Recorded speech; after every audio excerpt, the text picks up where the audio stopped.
This show is brought to you by Female Alliance Media, by women, for women.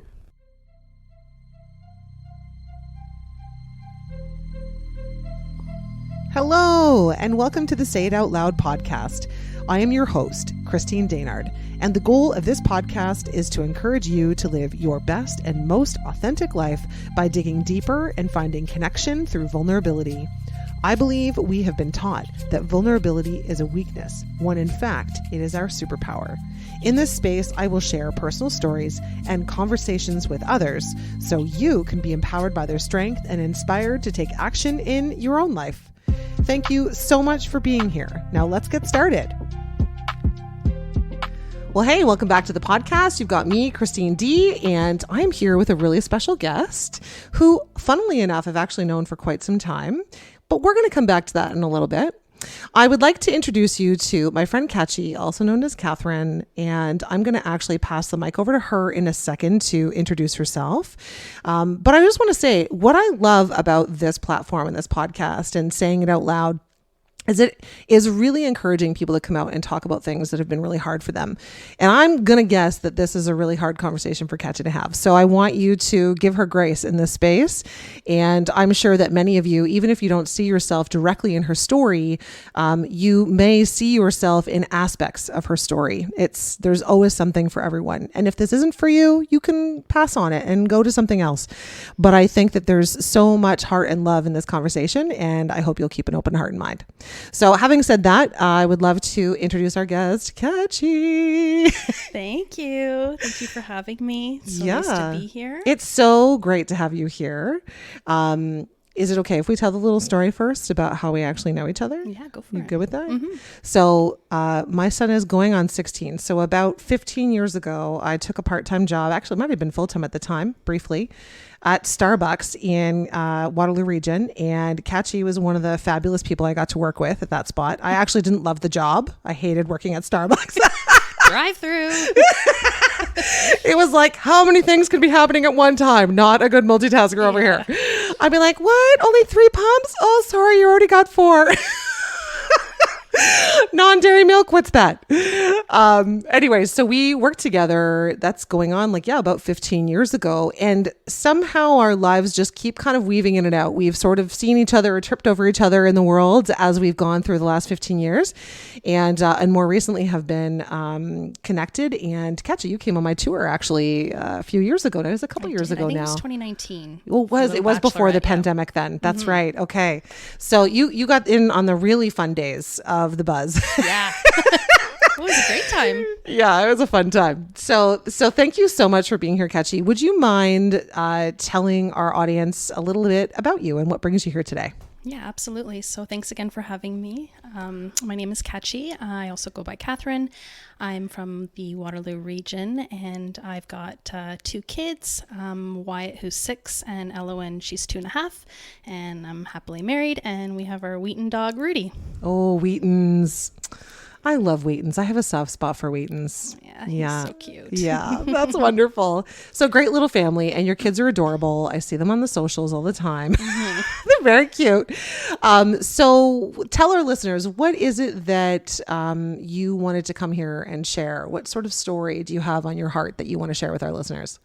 So when I saw you starting this community and, opening up about your podcast, I just thought, hey, you might be wanting to listen to a story about somebody who, had a baby during the pandemic and went through all those years and, just the trials and challenges of it all. And I'm sure my story can resonate with at least one listener. So. Oh, yeah. Well, a lot of people had babies during the pandemic. Yeah. And, I think it's really interesting because most people aren't actually talking about the pandemic. They're not talking about the trauma that we have been through. And in your case, a different kind of trauma than the average person, right? And it's like we got past it and it's like we're moving forward. It's like, boop, it never happened. And it's like there's all this stuff that occurred in that time frame. Mm-hmm. And for you, it was having a baby. Yeah. Which, listeners, if you have not yet had a baby, you have no idea what that ordeal is like in the first place. But if you have had children, you know that it's already a really big thing. It's like a really big ordeal to have children. And so I can't even imagine. I don't know a lot of Kaci's story in regard to this. And so I'm learning a lot about this as you're learning for our listeners. But I can only imagine how difficult it must have been to even enter a hospital, let alone have a baby during that time. Yeah. So where would you like to start? What was your first experience that is connected to this piece of the story? What was that? When did you find out you were pregnant, first of all? When was that? And maybe give us a little intro into that part of it. Yeah, sure. So I found out I was pregnant January 1st, essentially, 2020. Okay. So there you go. Yeah. So you had a couple months before the world went upside down. Yep. And luckily, we had gone on a vacation just beginning of March, and we started to hear about the coronavirus back home. And so, we booked our tails back to Canada. And luckily we had that vacation because, as you know, the world shut down, right? So I've been reflecting a lot about this story, my story. And, I think my takeaway from it is that the hardest part about it was really when the world went back to normal, as we came out of the pandemic. That's when I struggled the most. That's when I hit rock bottom. So it's just interesting because you think it's like during the pandemic and during all the lockdowns, but it's actually when everything was returning back and I went back to work, that's when, I really struggled. So yeah, it was an interesting time, and this was my second pregnancy. So I had that first normal pregnancy to look back on, right? And to compare and, all the losses that that we encountered, but nevertheless, still fortunate enough. And what do I want to say? Well, I think if you don't mind, I'll jump in for a sec and just say, I think, many people can probably even already resonate with the idea and the fact that it wasn't until post-pandemic that you got this rush of emotion and were sort of probably reliving and coming and being flushed with the memories of what you had just experienced, because during that time we were all in survival. Right. I mean, literally it was, am I going to make it through the day? Am I going to walk past somebody who's sick? And is it going to make me sick? Is my baby going to be safe? There was no, our basic needs are pretty primal, and one of our basic needs is safety. And there was no feeling of safety. So I can only imagine the stress that time would have caused, especially when you're pregnant, and it's supposed to be a time where home, you're taking care of you and mama, making sure that baby is okay. Right. But what a stressful time to be in. So I would imagine that because most of us were in survival mode, you don't know what is impacting you until you're done, right? It's not until it's over. It's like post-accident, right? It's all the same kind of thing. It's it is kind of like an accident, right? So you found out you were pregnant in January, and then when were you due for delivery? That would have been... So September was my due date. Yeah, so I had quite a ways to go. But then when the world shut down in March, I had a little guy that just turned 3. I was now pivoting to working remotely from home. There was all these big changes. I was scared. I was terrified. We were watching the numbers, and obviously, that was the first year. And, I was looking at the website on the CDC, and it was saying if you were to get COVID while pregnant, it could affect your pregnancy. You could have preterm, baby. You could deliver early. It was just such a scary time.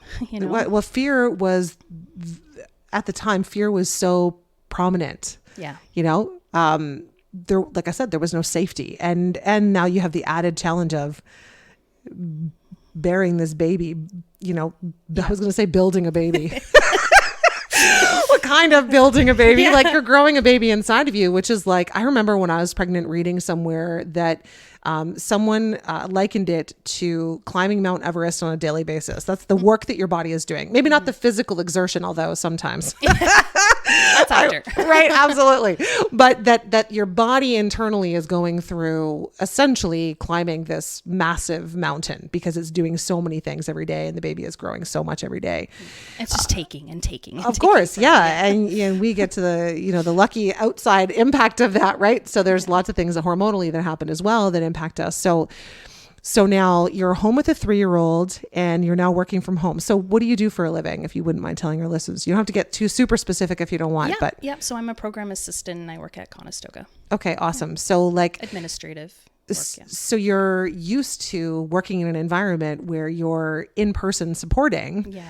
And so you can go and knock on a door and go and talk to somebody and be like, hey, is this the way it's supposed to be? I mean, I would imagine Exactly. Yeah. I don't do admin assistant work because I'm no good at it. You're a very strong supportive role in that case and helping, I would imagine, probably more than one person. Absolutely. Yeah. And just being amongst my colleagues and having those supports, right? Yeah, absolutely. So like I imagine, because I remember during that time, here I was home at the beginning of the pandemic with my son, who at the time was 12. I think he had just turned 12. And so I remember it being just like thinking to myself, these are going to be his like tweenage years, right? That's time that they're so involved in being social and kind of becoming, right? They're kind of coming into their own a little bit. They're testing out things. They're spend more time with friends. And now all these kids are stuck at home. I remember thinking, I'm so glad that I don't have little children at home, because I think I would lose my marbles if I had to work at home and have small children at home with me. So, I mean, I'm trying to put myself in your shoes right now for a minute. And I'm sure there's so many moms that are probably going to listen to this and be like, oh my God, take me back there like that. I'm so glad we're past it. But what were, just maybe express to those listening, maybe that don't know, like what were some of the challenges that were in there for you? Like now you're at home, working from home, and you have a 3-year-old at home as well. Yeah. I imagine you're the primary caregiver at this time. Yeah. So my husband still was still going into the office. So he had that luxury. If I can. Can I just say, I can't imagine having a teenager during the pandemic, because I was thinking about all those young adults that suddenly didn't have those interactions. So it's funny how you say, can imagine having a little guy, but at the same time, my son didn't know any better, right? And so I could protect him and shield him from that. But there was no work. I couldn't do my work. I couldn't do my job. And so I had to do that at night or, while he was sleeping. And at that time, turning 3, he was already kind of getting out of the naps. And so I would get frustrated and I would be stressed and, it just wasn't working. So that was really hard. And I don't know how I did it looking back. I did end up taking like an earlier maternity leave for my mental health because I just needed to do that. Yeah. And I think you touched on a really important topic, which is mental health, because, I think that if you somehow came out of the pandemic unscathed, I don't know how that's possible. I think anyone is almost lying if they say that they came out unscathed, because, unless there was nothing taken from you and you were already an introvert and you didn't have kids, and your job didn't change. Like I can see how that impact might have been really little, but so many of us were impacted by that. And we are literally now post-pandemic sitting in a mental health crisis. Like there are more people with mental health challenges than have ever been in history ever before. So that percentage is so incredibly high. So I can only imagine how that would have impacted your day to day. Right. So what maybe were some of the things, like, did you find yourself like in that place where I think a lot of moms find themselves outside of a pandemic, let alone in a pandemic? Is there something wrong with me? Who do I talk to? Like, did you reach out to anybody for help, or were you still kind of in that space where you felt like you kind of had to just keep to yourself and not tell anyone what you were experiencing? Like, how was that for you? Yeah, I think I hesitated on reaching out initially because I just thought there was this glooming collective grief, and we were all going through something. We were all experiencing losses. We were all helpless and hopeless and watching the numbers and it getting extended by another 28 days. And so I didn't reach out. And I mean, that did some damage, right? Because you keep it to yourself. I had my husband. He was super supportive. He did what he could from his end. But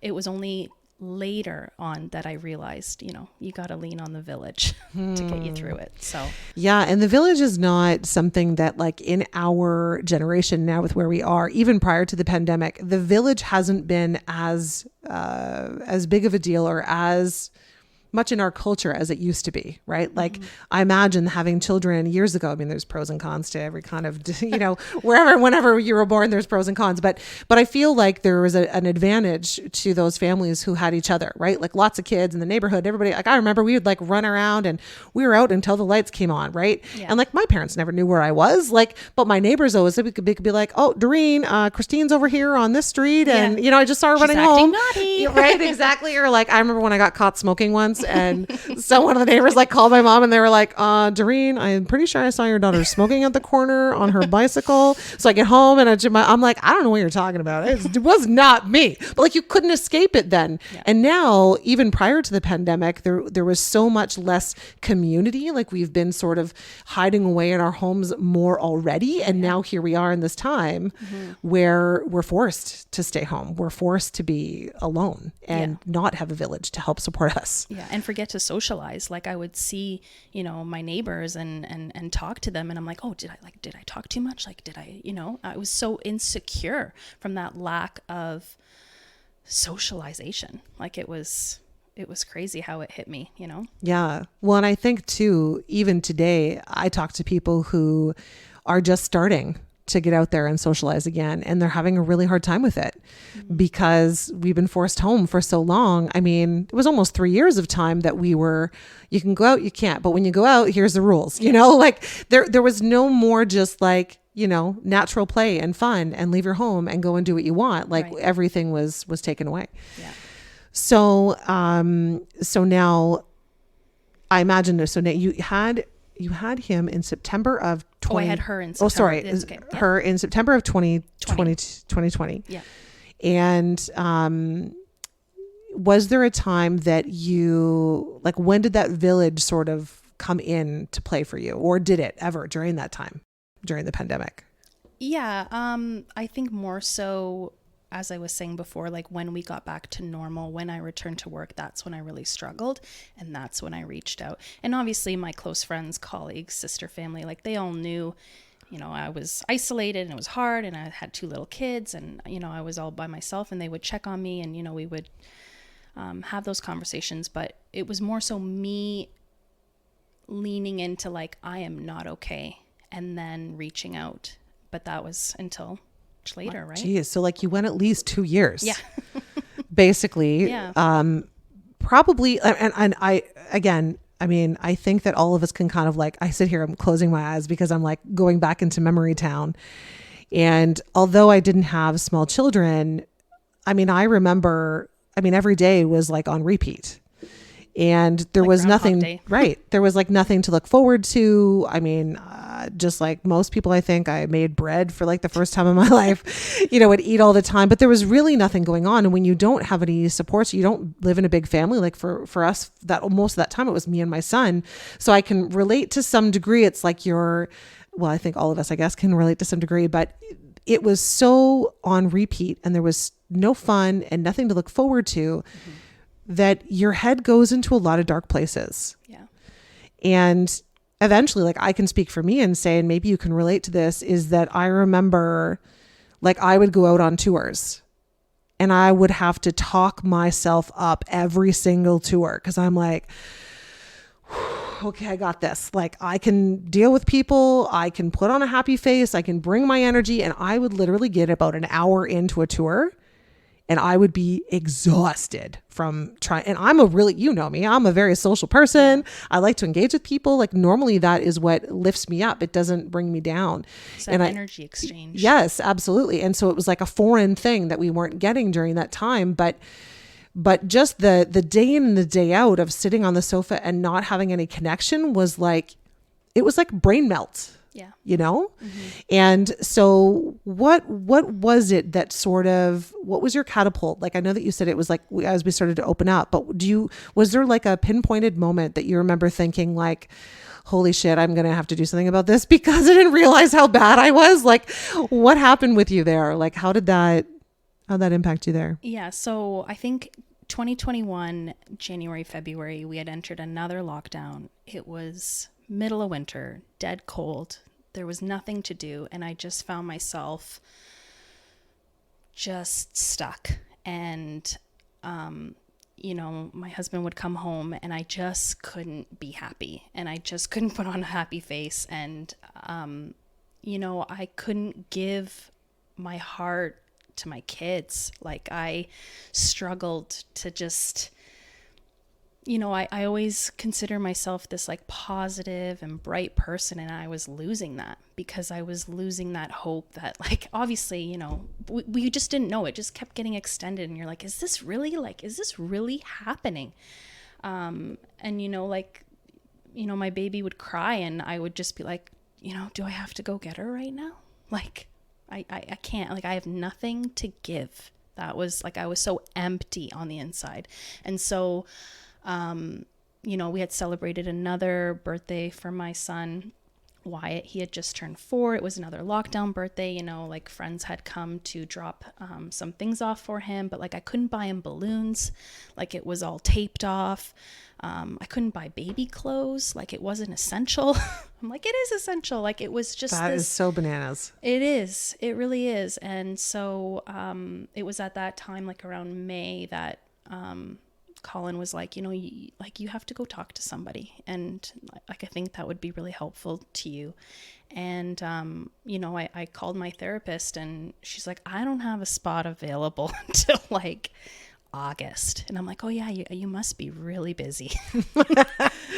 Yeah. So, I mean, I laugh, but it's not funny. Like, yeah, they're so overworked. Social work, psychologists, like they're so overworked right now, but sorry, continue. No. Yeah. So that was when I realized like I had to do something, and I do have a supportive household. Like if I want to leave and if I need some time to myself, whether the world is open or not, I have that. I can go for a car ride. I can go sit by the Nith River and just decompress. It doesn't, I don't have to go anywhere, but it just really took a toll. And my mom lives in Huntsville, and my sister as well, so they're 3 hours away, 3.5, and so they couldn't do drop-ins and like do distant visits, so I really didn't see them for the longest time. And that really broke my heart. Like here I had these little kids, I was on maternity leave, tick tock, and they were missing that.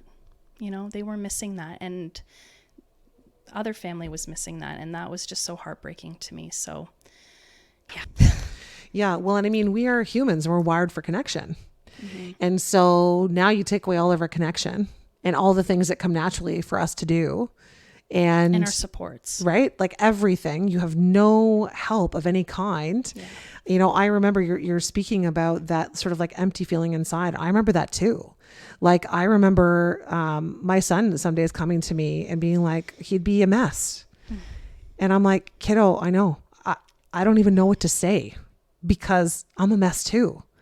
Like I wish I could sit here and be the parent right now that you need, but I can't be because I don't have it in me either. Yeah.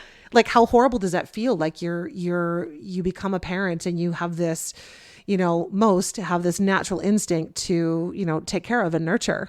Mm-hmm. And all of a sudden there's like this big black hole living inside of you and you have no ability to really feel anything. Yeah.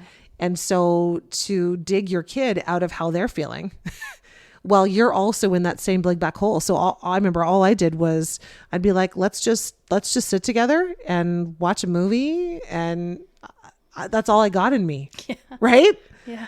Like that was it. So want some bread, right? What else are we going to do? Right. You can only go on so many walks. Right. Exactly. And play so many games or, Yeah. And with a 3-year-old at the time for you, I mean, dear God, at least with a 12-year-old, he was able to go in his room and play video games with his friends online. Right. Yeah. Whereas like a 3-year-old is busy and moving and, you don't get a chance to take a break. So it's not like you can just shut the door. Like at least I could sometimes just say, you know what, Jackson, like I got to go do my thing and just melt into my bed for a few hours. I'll see you in a little bit. Like you didn't really have that option because you have a 3-year-old and a baby at home. Right. So you're constantly on, but you're not.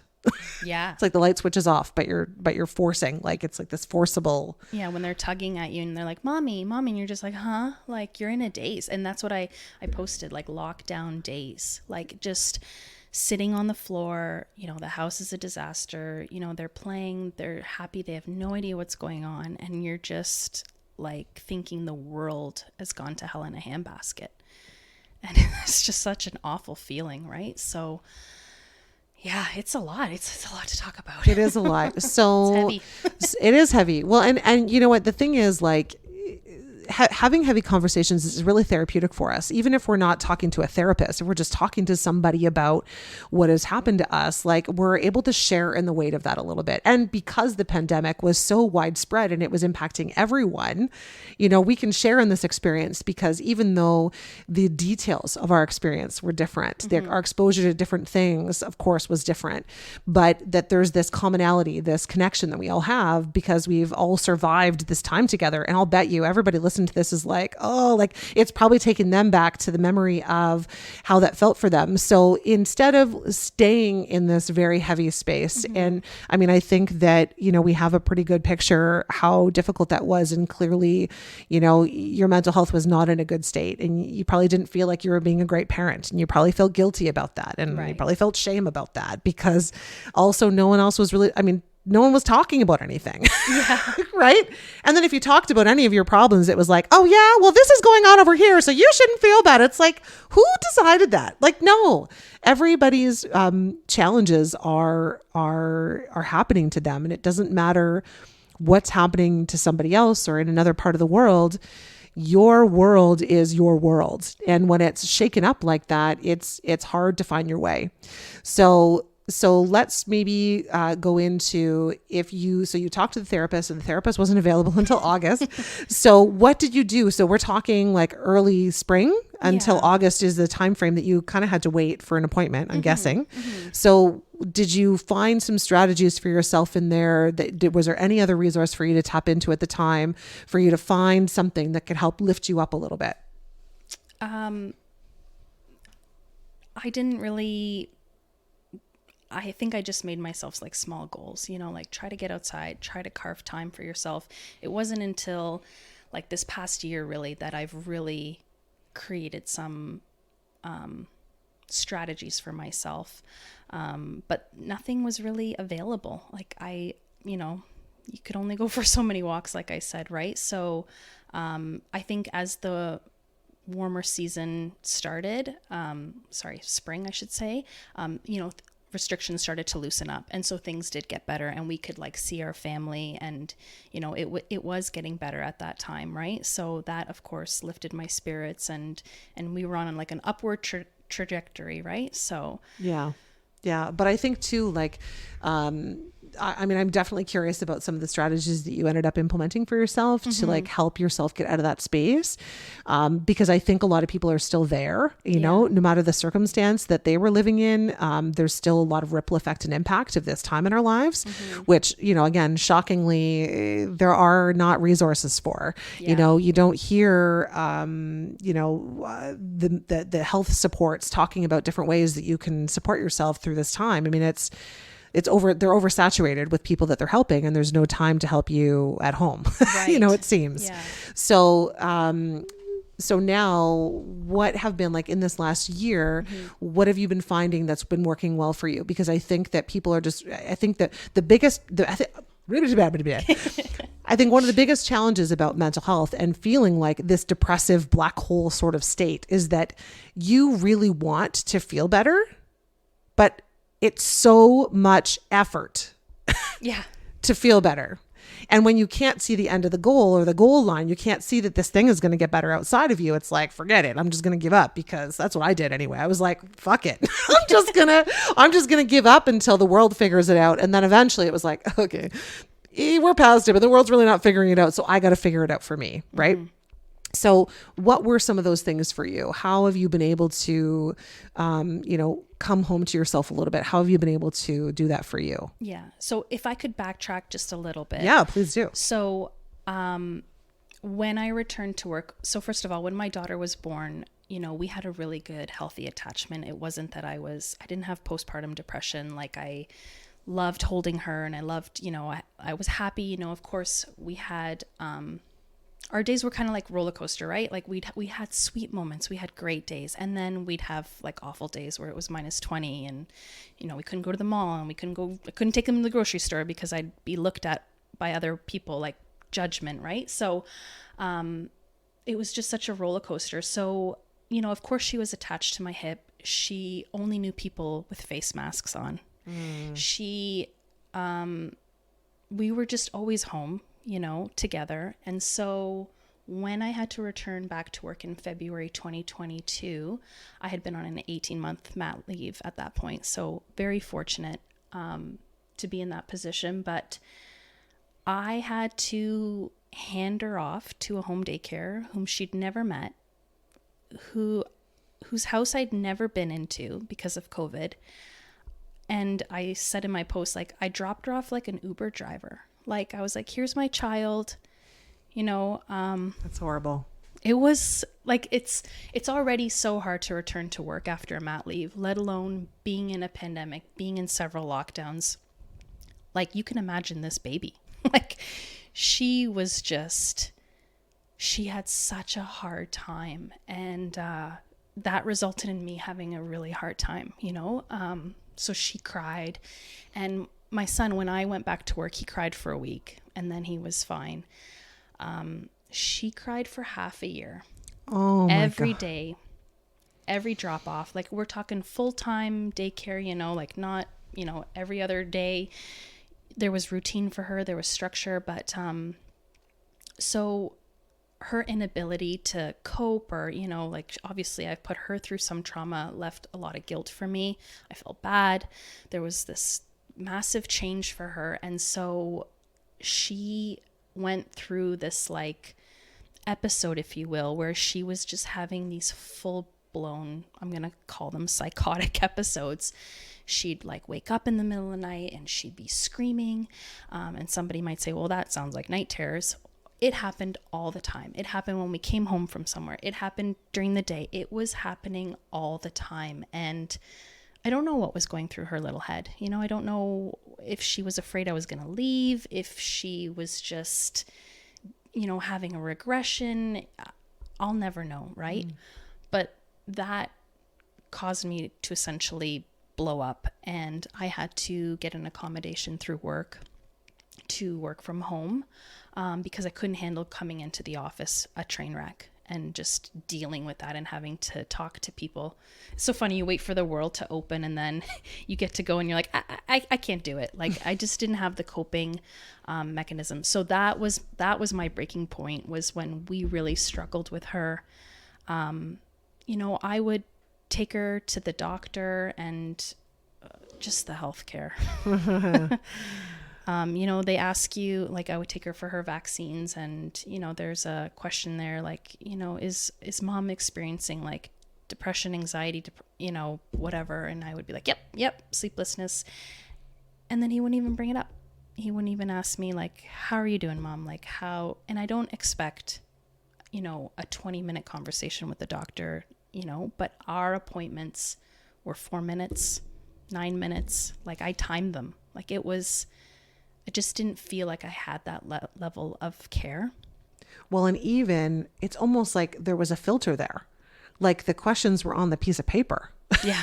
And you answered them. Yeah. And then they weren't even approached. They weren't even talked about. You didn't even bring them up in your conversation. I was like, what is the point of that? And so, well, it's called paper trail. Yeah. And so even now, like, when I'm in a healthcare, like when I'm in a clinic environment, I like struggle, and sometimes I get really emotional. Like, I just got a concussion in March and I went to the doctor, and I'm sitting there and I'm crying because I've clearly have this like past trauma from like not being heard, not feeling like I'm being taken care of, not being given the time. And like, during COVID, it was phone call appointments. So I said, like, my daughter's got a lump on her head. Oh, I'll call you. Okay, so where's the lump? I'm like, can she not come in? Can I not come in and take her? Like, I don't know. You know what I mean? Like, and they were 2-minute conversations. So that was my backtrack story. One of the first things I did was switch doctors.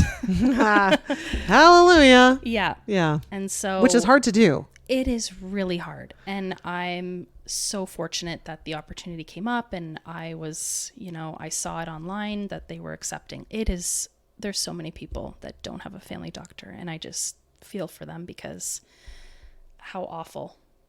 And there's such a shortage now, and people are just struggling. So that was a huge change for me. And I joined a parent support group.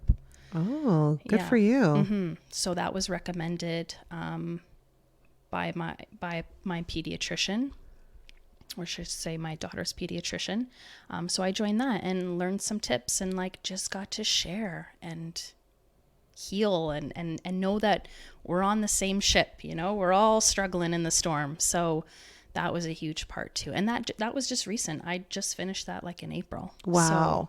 But it just goes to show you, that sense of community and having people to lean on and share your story with, literally is one of the most impactful things that we can do for each other. Yeah. Is stop and listen, ask people how they're doing and wait for their answer. We're in such a hurry. And we're so used to just doing what's right for us and moving along so fast that we have somehow as a society forgotten that we're people. Yeah. It's we need to stop and listen. And I'm so glad that you were able to find that parenting group that, at least you could share in some of those struggles together, even if all your struggles weren't the same, just venting it out of your body, literally, I don't know how much you believe in this, but I mean, energy is stored in your body. I believe it's literally what can make us sick. The more that we hold energy, especially negative energy in our body, and we don't get it out, either by talking about it, by moving it out of our body, by screaming it out of our body, it finds its way in there, and it finds these dark little corners, and it doesn't go away. Right. And so for you to be able to find that outlet, I can only imagine how powerful that was, especially after all this time of really not having that at all. And I imagine too, if you have friends in our family who don't have little kids, they're only able to understand a certain part of it, right? You can only sort of commiserate with other people that are having a similar challenge to you because, it's kind of lost on people that aren't experiencing the same thing. Right. Yeah. And so, and there's a stigma attached to support group, right? I joined this support group, right? But so powerful, and it's there. And, we didn't have similar stories, but we were all there for each other, and we showed up, and we were willing to do the work and watch the videos and use those tools, right? And we talked about our successes and our wins, and some of the wins were I had a warm coffee today. And that was my win. And I'm see, it doesn't have to be this grand thing. It can be getting a chance, putting your kid to sleep without any talk back or whatever. Right. So, that was just so wonderful to have. That. Well, and gratitude is something that, we haven't been taught in our society to have gratitude. There's a lot of other countries that are way smarter and more advanced than we are. Certainly emotionally, because our emotions are connected to how we feel in our bodies, and that emotion is then translate into other things, right? Mental illness, physical illness, all these other things. But being grateful for the little things that we have allows us to switch our mind from that lack mindset, that lack perspective that I don't have, everything's going wrong, into, but here's a good thing, because we have to find that sliver of light. Because if we don't, we're done. Right? We can only go so long. We showed ourselves we can go longer than we probably thought we could, but we can only go so far before we lose that light entirely. Right? And so looking at that element of gratefulness and being grateful for a hot cup of coffee in the morning, how hard is that to come by as a parent?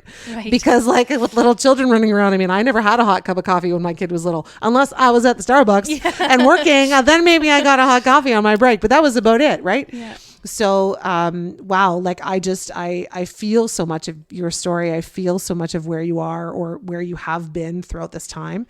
And I think I just want to say, and maybe you can even feed into this, is, for anybody who's listening, Okay, so I got a little distracted there for a second because my phone was ringing and it distracted me, and then I forgot what I was talking about. But ultimately, I think where I was going with this is that being grateful and looking at the positive and the good things. It doesn't mean like there's this thing called toxic positivity, where we have to feel nice and good all the time and always have a smile on our face. Like, no, that is called being fake. That is what's called you're going to run yourself into a mental health crisis if you continue to try to pretend that you're happy all the time. But when you're looking for the good things are always there. These like little nuggets of light that are always there. And I think that's what we have to come back to. And I still don't remember exactly the point that I was going to make, other than to say, like, I'm so glad that you were able to be introduced to this support group who was able to kind of help you out of that dark space. I think what I struggle with, and we had this conversation, is like, I feel bad, and I think it's a defense mechanism, because it's like, what am I complaining about, right? And so like I'm looking for those slivers of hope and like the positivity, but then I diminish how I feel inside. And so I say, like, we had a warm house, we binged Netflix during the lockdown, like, woe's me, like I didn't lose a business, and I wasn't out of work, and like we could afford groceries, and we didn't have anybody sick in our family that we couldn't visit or we couldn't see or be with in their last days. Like so many people went through so many challenging times. And so yeah, as a defense mechanism, I diminish. Like, I'm like, what is my problem? Like, I'm trapped at home with kids. Like, yeah, I mean, I think that that's a North American culture problem. Honestly, that's not you. That's what we've been raised in. That's what society has taught us is, like I was saying earlier, it's like, well, this thing's happening to me. Oh yeah. Well, but did you know that they're in war in the Ukraine? Like, at least you're not living in a war zone. Right. Well, but hold on a second. Everything is relative, right? Mm-hmm. And like, your hard and my hard might be different. Your personality and what you can handle might be different than my personality and what I can handle, right? So all of us handle things at a different level. And I think that it's impossible to put judgment on somebody else and call them out for doing what's right for them or for feeling anything. Right. Like, hello, welcome to the world that like people don't feel enough. You know what I'm saying? Like their feelings are all trapped up in that anger and that energy that's inside of them. And it's coming out in frustration and anger and violence, as opposed to, coming out in, this is how I feel and I can put words to how I feel. Like, I don't know about you, but I grew up in a house where, when something happened, it was like, it was shoved under the rug. We never talked about it. Yeah. Right. And so when you've been taught, generation after generation, I mean, that started generations before us. Right. Yeah. So and it's getting better and better and better and better. Thank God, like we hit our generation. I think we're actually making some changes for the positive. Mm-hmm. Right. But like, you imagine like all those generations of people that learn to push everything under the rug and not deal with their emotions. Yeah. And now nobody knows how to deal with their emotions. Well, no kidding, because we've been hiding them for so long. Exactly. Right. And then something comes along like this pandemic that like literally takes the rug out from underneath us in so many possible ways. I mean, ways that we don't even understand the impact that has had on us for that last 3 years, right? Like there's so many impacts of that time that we don't even know about yet. But I'm just grateful that, you're here having this conversation with me. And you know what, maybe this isn't the most lighthearted conversation we've had in this space, but I think that it's a conversation that needed to happen. And I'm so glad that you're willing to share parts of your story because, let's be real here. Not everything is, sunshine and rainbows, mm-hmm. right? I mean, yes, we can choose joy. We can choose to look at the good, which is not toxic positivity. I think this is where I was going earlier, right? Is that we can choose to look for the good, and there is always good, right? But good doesn't happen without bad, right? Like we can't appreciate the good without the other stuff, right? But we have to train our brains.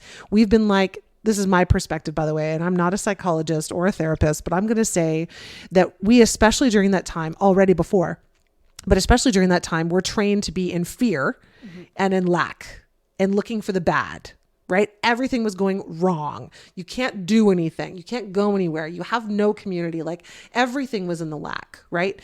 And instead, now we're in a place where we're post-pandemic and our brains were already trained to look for the bad. And now they're trained even more to look for the bad. So like our brain actually looks for it. Its job is like 80% of it looks for the bad. It's like rewired. It literally is rewiring your brain. So when you start to focus on gratitude, which is what you were learning to do in this support group, is learn learn to look at gratitude because it literally changes your brain. And then your brain starts to look for more good than bad. And that's what starts to, make the boat turn around a little, right? It's not just, okay, I feel good. I feel good. I feel good. I feel good. I feel good. No, you don't fucking feel good. Right? But if you focus on what is good, okay, this sucked today. Yeah. But you know what? This was really great. I had that cup of coffee. I actually got to have a conversation with somebody on the street today. My child played with another kid. These are all really great things. And I think that there's actually more to look for that is good, but we've been trained to look for the bad. So I think what you've been able to do in that strategy that you learned in that space, and I hope that you're still doing today, was helpful to get you out of that space. Yeah, for sure. Yeah. So are there any other strategies that you have picked up since then or alongside that you've been doing for yourself? Yeah. So, I made a commitment to myself to just start moving my body and not focus on, working out or going to the gym or, I just want to move. And because that's always going to make you feel better. That's going to release endorphins. And again, it doesn't have to be an hour. It can be 20 minutes. It can be a walk. So just removing those barriers and those, I don't know if you call it labels I don't know. I don't want to say I'm going to go work out. I'm just going to go move. And whatever it is, it is. If it's a light stretch. And so that's been really helpful to me. I've been doing that since the new year, which is so cliche, but it had to happen. Yeah, but it's almost like I was saying the other day, actually, in another podcast, that expectations are the killer of our dreams. And so when we go into anything with an expectation of what the outcome is going to be, we're often setting ourselves up for disappointment. Yeah. Right? Because, it doesn't matter what you're going for in the world. If you're going for an education and you want to go and get into that career, and next thing you know, you're like, wow, that's not for me. Right now, I feel bad about myself because I went and spent 4 years at university and now this career isn't for me. Well, but that's okay because you just had an expectation. If you went into this school for this purpose and wanted to learn something and your intention behind it was to do something that you were interested in, and you had no expectation of what was going to happen on the other side, then it was all for the better good. But if we go into things with an expectation like working out just to look good or just to be fit, right? Which again, I hate to use the word brainwashed, but I think that we've been brainwashed into thinking that, we have to fit all of these expectations, all of these boxes, and then we feel bad about ourselves. Especially post-baby, right? I have to get back to the, pre-baby weight. Right. But the thing is, what I find really interesting about that, and again, this is a mindset thing, is there is never going back to anything. And if you're going back, you're falling backwards. Instead, we need to fall forward. So, I love that you've shifted that mindset for yourself. It's not that I'm just going to go and get this baby body back or this pre-baby body back. I'm just going to move and feel good because it makes me feel like I'm living. Exactly. Yeah. And we all need that. And yeah, it's release the stress, Yeah. It's a great outlet. So, and it's free. Walking is free, running is free. You don't have to spend money at the big box gyms to get the results. So absolutely. Yeah. Absolutely. Walking in the woods. How good has that done you over the years? Oh my gosh. I've walked in so many woods. But walking is magic.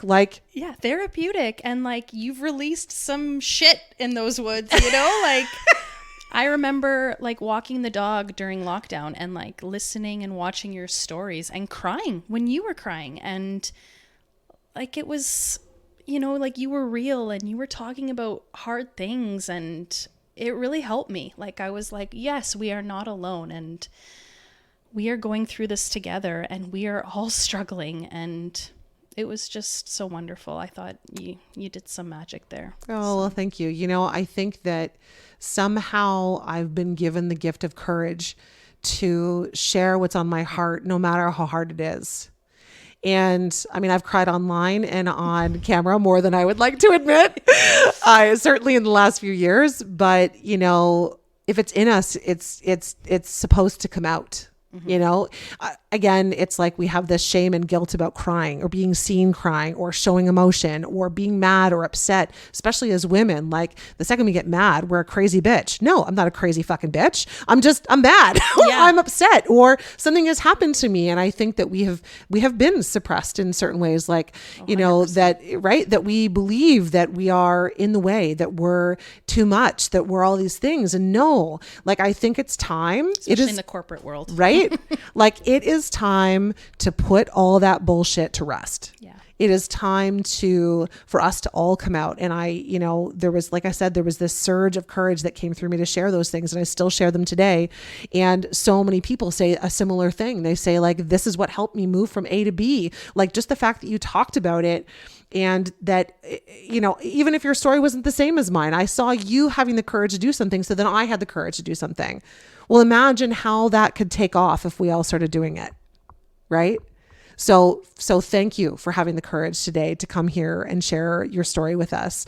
And I know it takes us back and it's sometimes hard to hear and even hard to talk about, right? Because it's hard to go back into that time that was so traumatic, that time that had this, like I said, impact on us that we don't even know what the results are really going to be like in the next several years. But I think it's really important now that we dig in and, like you, find a way to be grateful, lose our attachment to the outcome of things and just do what's on our heart to do and what brings us joy and makes us feel good, because I believe that's what we were born to do. Yeah. You know? Amen. Amen. And I read something from, I don't know if you heard of the book Buy Yourself the Fucking Lilies.